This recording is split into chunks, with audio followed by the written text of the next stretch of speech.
The night hung heavy with tension, the kind that presses against the chest and refuses to leave. Prince Harry, according to those close to him, paced the length of his California estate like a man trapped in a room with no doors. It wasn't the relentless glare of the paparazzi. It wasn't the tabloid headlines.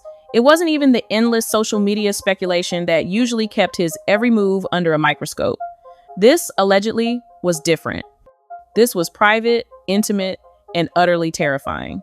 Sources close to him reportedly said he hadn't slept in days. He was allegedly trembling, sharp with frustration, alternately whispering to himself and staring at screens as if they held the answers or the bombs he already knew were coming. And then there was DL, the woman who, according to her own account, had been erased, buried under strict NDAs, complex legal clauses, and carefully crafted silence. She wasn't a footnote in a gossip column. She wasn't a fleeting rumor. She was reportedly very real, and she was about to rewrite the story that the world had been fed for years. Everyone had assumed they knew the truth about the Duchess of Sussex's pregnancies. The radiant announcements, the perfectly staged photo opportunities, the glowing maternity gowns, the carefully timed public appearances. They thought it was a modern royal fairy tale. But DL's alleged story was, for some, like a scalpel cutting through every gilded image. She claimed quietly, firmly, and with painstaking precision that she was the biological mother of both Archie and Lilibet. That's right, reportedly not Meghan. Not a surrogate plucked from a brochure, but DL herself. And she allegedly had the evidence. Clinic records, DNA trails, transport logs, appointment confirmations, every piece of paper that had been quietly stripped from the public narrative, every timestamp meticulously preserved, every signature accounted for. It was the kind of alleged revelation that reportedly made lawyers sweat and institutions shiver. Because if even half of what she claimed was true, the carefully constructed narrative of the Duchess of Sussex would crumble. And more importantly, it would, according to sources, force Harry into the stark light of truths he had desperately tried to keep hidden. According to insiders, the moment DL allegedly delivered her story, her words reportedly calm, rehearsed, and precise, Harry's world snapped. The illusions, the careful choreography, the polished public image, it all allegedly fell apart like glass under a hammer. DL, it is claimed, wasn't angry in the emotional, screaming way that tabloids might enjoy. Her alleged anger was quiet, deliberate, surgical. She reportedly wanted recognition. She wanted credit. She wanted the truth recorded, visible, and undeniable. And she claimed she had been erased entirely.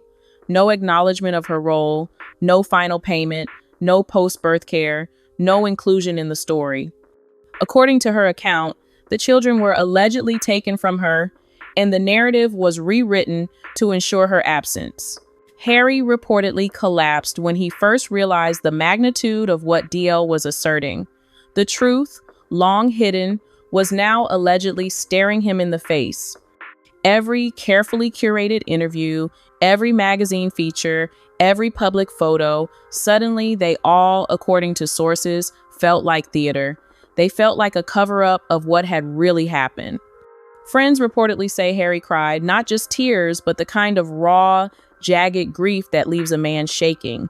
He had, according to sources, thought he was protecting his family. He had believed that shielding the public from certain realities was a form of love. Now, he reportedly realized the true cost. The cost wasn't merely gossip. It wasn't just criticism. It was, allegedly, shame. The palace, it is claimed, had been complicit. According to DL, the system had allegedly participated in erasing her, in sanitizing the story, in creating a perfect, untouchable image of Meghan as the glowing Duchess, effortlessly delivering her children with all the poise of a royal matriarch. But behind closed doors, she reportedly insisted it had been anything but effortless. The weight of this alleged complicity and the magnitude of the lie was reportedly crushing Harry. He had returned to the UK, not for a family reunion, but for an alleged reckoning with the very institution he had once defied.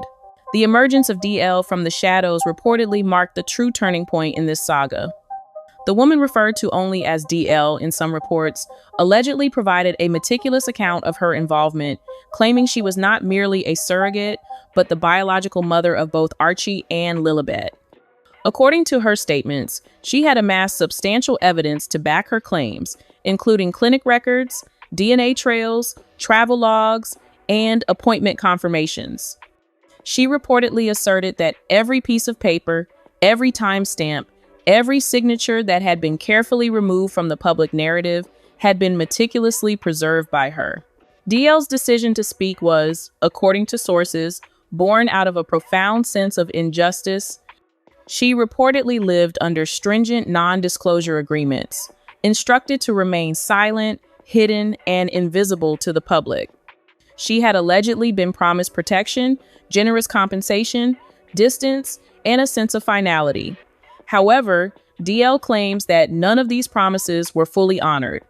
She reportedly stated she was never fully paid, never checked on, and never acknowledged again after giving birth. Instead, she felt she was erased procedurally and deliberately, as if she had never existed at all. No name, no role, no voice. DL reportedly stayed quiet for a long time, believing the system would honor its word. But when that trust was allegedly broken, something shifted within her. She reportedly decided she would not be erased twice, a decision that, according to the narrative, transformed a private arrangement into a potential public crisis. Her story was not one of seeking revenge or fame, but allegedly one of seeking acknowledgement. She aimed to have the truth recorded, visible, and undeniable, challenging the carefully curated public image of the Sussex children's births. This insistence on factual, documented reality was reportedly what drove Harry's alleged desperation and his frantic return to the UK. The abstract notion of rumors was suddenly, for him, a tangible legal threat backed by evidence. To truly grasp the significance of DL's alleged account, one must revisit the timeline of the royal births, particularly Archie's. DL reportedly claims that Archie had already been born weeks earlier than officially announced, and, crucially, not in the UK. According to her, the birth occurred quietly in the United States, far from the royal observation and media glare that would typically accompany the arrival of a royal baby. No photographers, no palace steps, just a private delivery followed by a period of profound secrecy. If this claim were true, then the famous presentation to the world, the carefully staged interview at St. George's Hall, the white dress, the perfectly composed Meghan holding her newborn, was not an introduction in real time. It was, allegedly, a reveal, meticulously timed to fit a story that had already been written for public consumption. DL reportedly asserts that timelines were adjusted on purpose, with labor announcements and birth notices all designed to obscure the real sequence of events. Meghan's appearance days after Archie's supposed birth also takes on a different meaning under this alleged narrative. She looked remarkably composed, rested, and stood confidently in heels, showing none of the physical markers typically associated with a recent childbirth. At the time, the world praised her strength and resilience. DL, however, allegedly offers a different explanation. She claims Meghan hadn't gone through labor at all. Similar claims have also been reportedly made regarding Lilibet, with sources alleging she too was presented to cameras long after she had arrived into the world. If these claims hold true, then the moments the world celebrated as authentic royal births were, according to DL, carefully orchestrated performances. This alleged manipulation of time and public perception served to insulate the private reality from public scrutiny, but at a growing and potentially devastating cost. When a story moves from the realm of emotion into the cold, hard world of legal procedure, it becomes immensely more dangerous. Because hiding a pregnancy doesn't just affect photographs or public appearances, it affects paperwork. It touches upon citizenship, lineage, and the very line of succession. According to DL, this is precisely where everything became legally toxic. She claims her name appears on none of the documents the public would ever see. Not on discharge forms, not on certificates, and not on official records tied to the children. She reportedly states she was told directly, "No trace of you can remain, not even a signature." If that instruction was followed, then the story wasn't just hidden, it was allegedly reconstructed legally. This sheds a terrifying new light on one of the most confusing scandals of the Sussex era, the changing of Archie's birth certificate. Months after Archie was born, his birth certificate was quietly amended. Meghan's given names, Rachel Meghan, were removed, leaving only Her Royal Highness, the Duchess of Sussex. The official explanation given at the time was a clerical adjustment or a dictate from the palace. But placed next to DL's alleged account, it takes on a profoundly different meaning. It was, according to DL, not a correction, but a containment measure. It was an alleged attempt to distance the legal record from any standard identification, creating a document that relied solely on titles rather than personal identity, thereby obscuring any potential biological trail. The lack of transparent documentation and these alleged scrubbings on official records are, according to legal experts, potential red flags that suggest more than simple administrative errors. This is where the monarchy reportedly enters the frame, not as a villain, but as a system suddenly unsure of what or whom it was protecting. Because royal succession isn't symbolic, it is legal, constitutional, and bound by centuries of precedent. And if official records don't align with reality, institutions, as one source reportedly put it, don't panic. They prepare. And somewhere in that preparation, Harry reportedly got on a plane and went home. Harry landed quietly in the UK, slipped through a side exit, and was reportedly driven away without ceremony. For a man who had once vehemently vowed never to return under the institution's terms, the silence, according to sources, said everything. This was not defiance. It was, allegedly, a surrender to reality. Inside palace walls, the mood was reportedly not angry or emotional. It was procedural.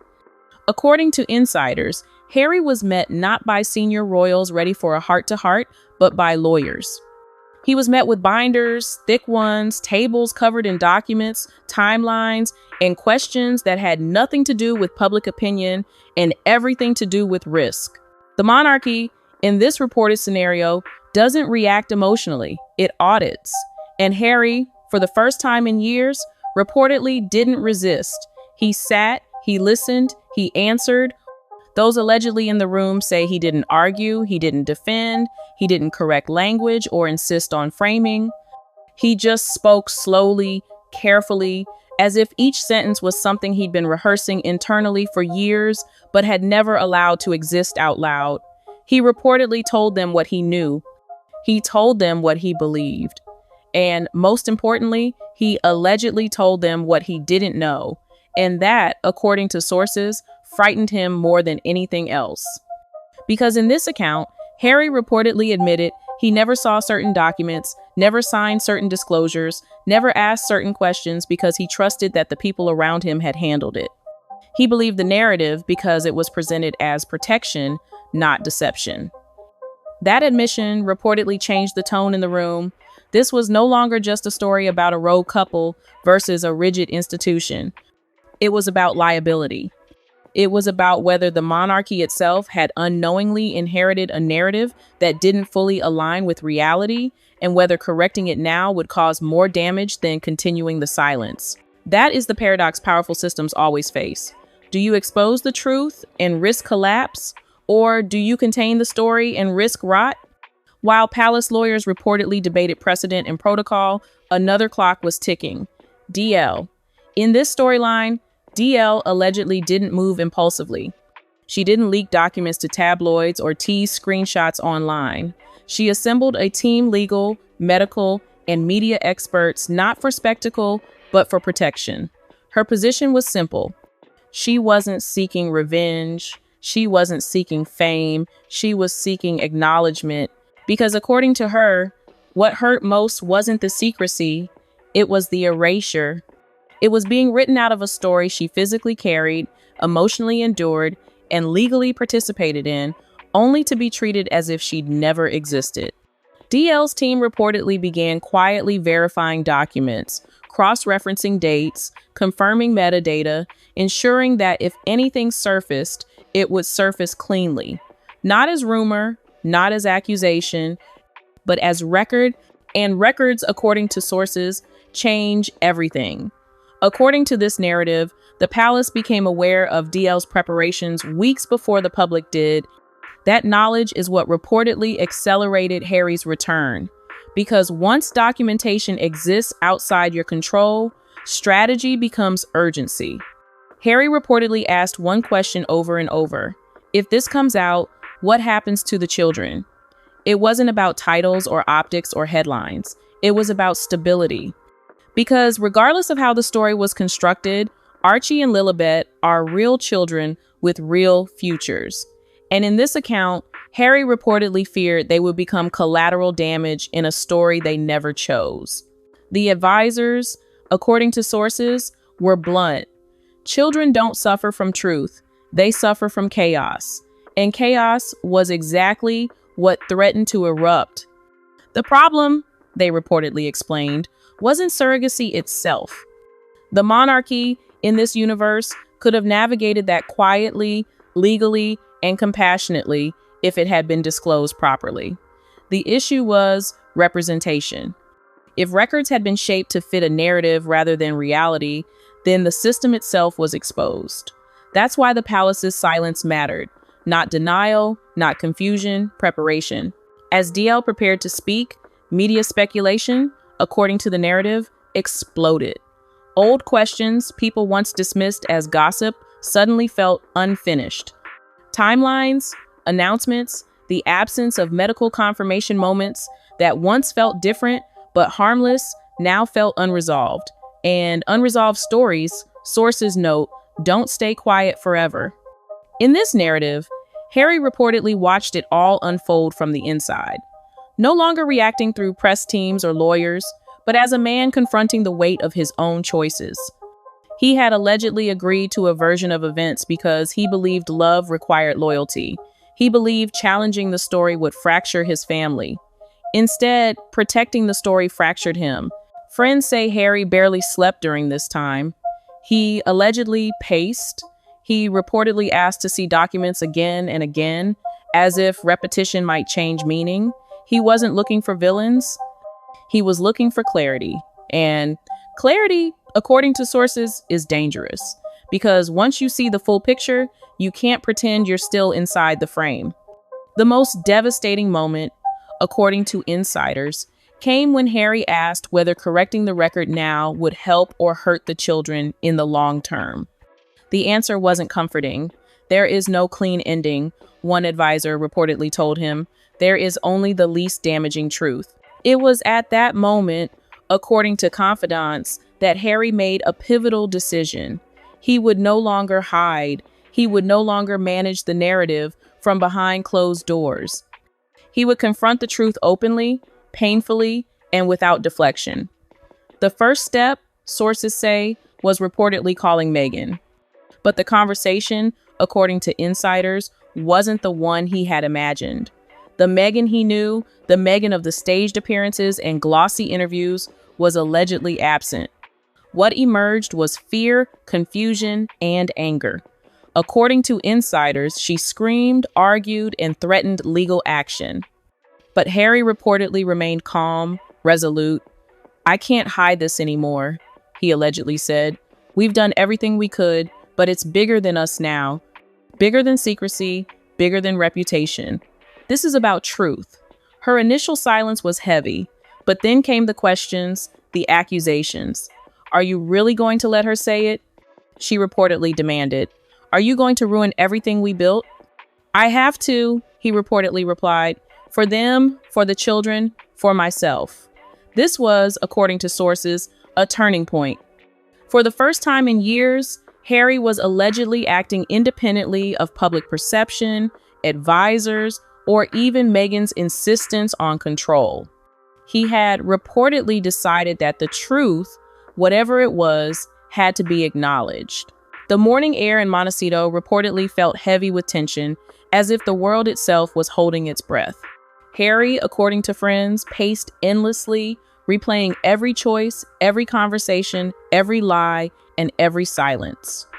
The impending reckoning wasn't just about public opinion.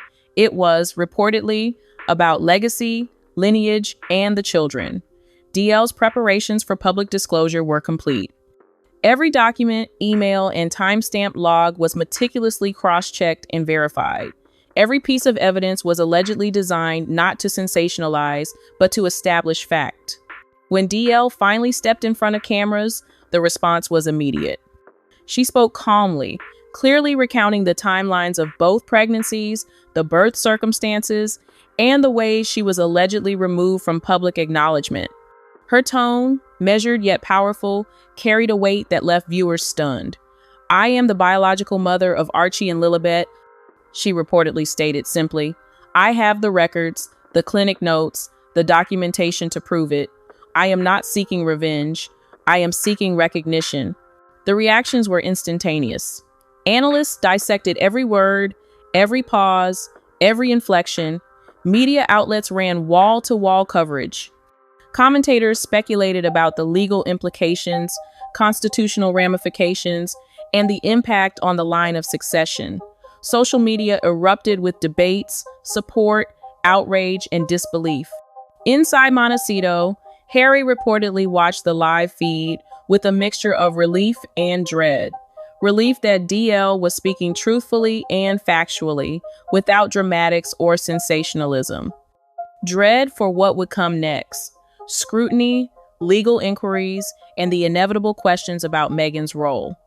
Sources close to him reportedly said he muttered repeatedly, "This is bigger than any of us imagined, bigger than just stories or images." Meanwhile, Meghan's world was reportedly unraveling. The curated image of the glowing, glamorous Duchess was under siege. PR teams allegedly tried to craft responses, but the facts presented by DL left little room for spin.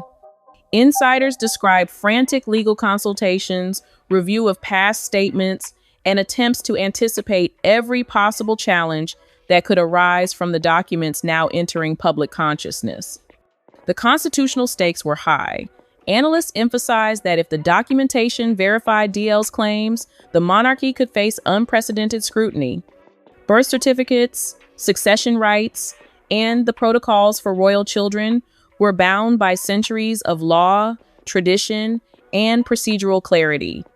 Any deviation, particularly one involving secrecy, could trigger inquiries, not just in the UK, but internationally.